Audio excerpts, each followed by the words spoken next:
हिमाचल क्षेत्र में भूस्खलन और अस्थायी झील जैसी आपदा से प्रभावित लोगों, स्थानीय ग्रामीणों और राहत मरम्मत कार्य में लगे श्रमिकों के लिए कम्युनिटी किचन यानी सामुदायिक रसोई संचालित की जा रही है। यहां सभी प्रभावितों को सामूहिक रूप से भोजन उपलब्ध कराया जा रहा है ताकि किसी को भी खाद्यान्न की कमी का सामना न करना पड़े। प्रशासन, आपदा प्रबंधन विभाग और स्थानीय स्वयंसेवी संगठनों ने मिलकर इस व्यवस्था को लागू किया है। विशेषज्ञों का कहना है कि ऐसे सामुदायिक भोजनालय आपातकालीन परिस्थितियों में केवल भोजन ही नहीं बल्कि प्रभावित लोगों को मानसिक सहारा और मनोबल भी देते हैं। प्रशासन ने आश्वासन दिया है कि राहत कार्य निरंतर जारी रहेगा और हर प्रभावित व्यक्ति तक मदद पहुंचाई जाएगी।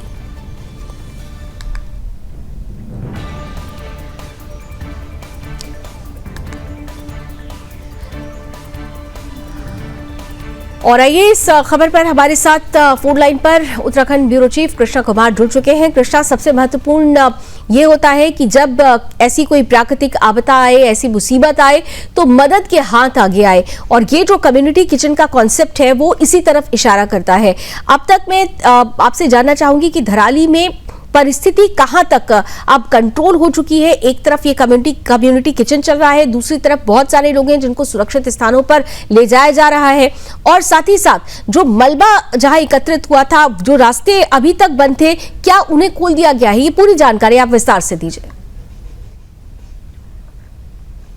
बिल्कुल, आपने देखिए धराली आपदा में हमने देखा था कि धराली और हरसिल क्षेत्र में जो है वो काफी ज्यादा तांडव वहां पे मच गया था। काफी लोग और जिंदगी जो है उसकी वजह से परेशानी हुई थी। खैर, प्रशासन ने समय रहते ही सभी यात्रियों का और स्थानीय लोग जो वहां से जाना चाहते थे उनका रेस्क्यू करके उनको सुरक्षित स्थान पर पहुंचा दिया गया है। और जो लोग वहां पे निवासरत है, चाहे वहां के स्थानीय लोगों की बात करें, चाहे वहां काम कर रहे श्रमिकों की बात करें, या पुलिस अधिकारी या अन्य विभागों की कर्मचारियों की बात करते हैं, तो इन सबके लिए प्रशासन द्वारा, जिला प्रशासन द्वारा एक कम्युनिटी किचन का हरसिल और धराली में अलग अलग जगह पर उनके द्वारा बनाई गई है, जहाँ पे सभी व्यक्तियों के लिए खाना जो है वो बनाया जा रहा है। सुबह से लेकर शाम तक हर एक व्यक्ति जो है वहाँ पे खाना खाते हुए जो है वो जरूर दिख रहे हैं, और हर एक के चेहरे पर एक तरीके से इन दिनों खुशी दिख रही है, क्योंकि कई दिनों पहले लोग जो है वो काफी मायूस हो गए थे, चिंतित थे कि हम आगे का अपना दिनचर्या किस तरीके से चलाएंगे। लेकिन उत्तराखंड सरकार के नेतृत्व में और मुख्यमंत्री पुष्कर सिंह धामी के देखरेख में सभी का ध्यान जो है वहाँ पे अच्छे से रखा जा रहा है। स्वयं डीएम वहाँ पे मौजूद है और सभी से जानकारी ले रहे हैं, राहत बचाव कार्य में क्या क्या कमियां आ रही हैं उसको भी दिशा निर्देश पूरा करने के बाद दे रहे हैं। और हम बात करते हैं, वहाँ पे एक झील बन गई थी जब धराली में आपदा आई थी, तब हरसिल क्षेत्र में काफी बड़ी एक झील बन गई थी जिसमें मलबा और पानी जो है काफी बड़ी मात्रा में इकट्ठा हो गया था। लेकिन काफी दिनों से जिला प्रशासन, एसडीआरएफ और एनडीआरएफ उस झील का पानी कम करने के लिए जो है वो प्रयास किया जा रहा था। लेकिन नदी का एक रास्ता जो है वह आज दिन में एसडीआरएफ और एनडीआरएफ के द्वारा बनाया गया, जिसके माध्यम से अब हल्का हल्का पानी जो है वे नीचे की ओर जाने लग गया। यानी कि अगर पानी के इसी तरह से जाता रहेगा तो लगातार ही एक दो दिन में हम कह सकते हैं कि जो झील में मलबा और पानी इकट्ठा हुआ है वे वहां से हट जाएगा, जिसके बाद से तमाम प्रयास जो प्रशासन और शासन द्वारा चलाए जाएंगे, कि कई लोग अभी तक लापता है, कई घर और होटल जो है वे मलबे में जो है वो दबे हुए हैं। इसकी लगातार जो है वो बारिश देखने को मिल रही है, जिस वजह से मलबा वहां से हटाया नहीं जा रहा है। कि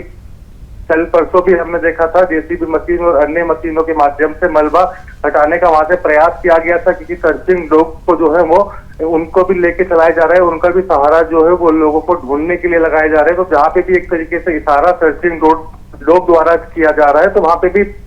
मैनुअली यानी कि अपने हाथों से ही हथौड़े और फावड़ों के माध्यम से तमाम जवान उसको खोजने की कोशिश कर रहे हैं। लेकिन जब दोबारा बारिश लावनी हमको उस क्षेत्र में देखने को मिल रही है तो वो गड्ढे दोबारा मलबे में जो है वो तब्दील हो जा रहे हैं, जिस वजह से काफी दिक्कतों का मौसम कहीं ना कहीं से चैलेंज बनता हुआ नजर आ रहा है। और यही वजह है कि जो बचाव कार्य तो पूरा हो चुका है, लेकिन स्थिति को और ज्यादा कंट्रोल करने के लिए थोड़ी चुनौतियां आ रही है। लेकिन कृष्णा, अगर आप जल्दी से बता सकें कि जो प्रभावित लोग हैं जिनको रेस्क्यू कर लिया गया था और जो इन इलाकों से आते हैं, उनके लिए, उनके पुनर्वास के लिए अभी कार्यक्रम शुरू किया गया है, कार्य शुरू किया गया है, या फिर उन्हें अभी भी ऐसी जगहों पर अभी रखा गया है जहां पर वो सुरक्षित तो हैं, लेकिन उनके स्थायी पुनर्वास के लिए क्या कोई कार्य अभी शुरू किया गया है? कृष्णा,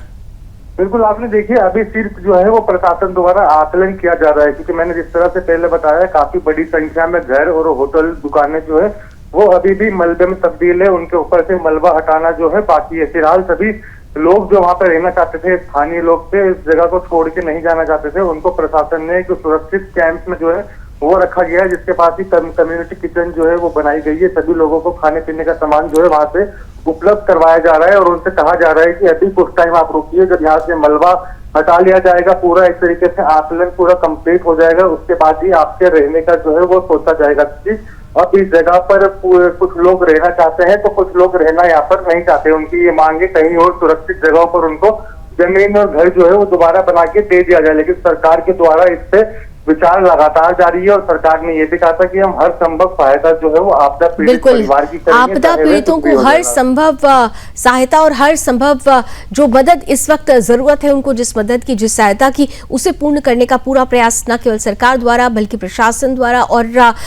साथ ही साथ जो स्थानीय लोग हैं खासतौर से वो बढ़ चढ़कर इस पूरी मदद में, सहायता में हाथ आगे बढ़ाते हुए नजर आ रहे हैं। और उसी की ये वानगी है जिसकी तस्वीर हमने आपके सामने रखी। कम्युनिटी किचन वहां पर चलाया जा रहा है और इन सब के बीच जो परिस्थिति है उसे कंट्रोल करने के लिए जो झील अस्थायी बन गई थी, उससे पानी धीरे धीरे आगे निकल रहा है, इसके लिए भी व्यवस्था की जा रही है। कुल मिलाकर धीरे धीरे जिंदगी को पटरी पर लाने का प्रयास जारी है। बहुत बहुत धन्यवाद कृष्णा हमारे साथ जुड़ने के लिए, इस खबर पर विस्तार से जानकारी देने के लिए।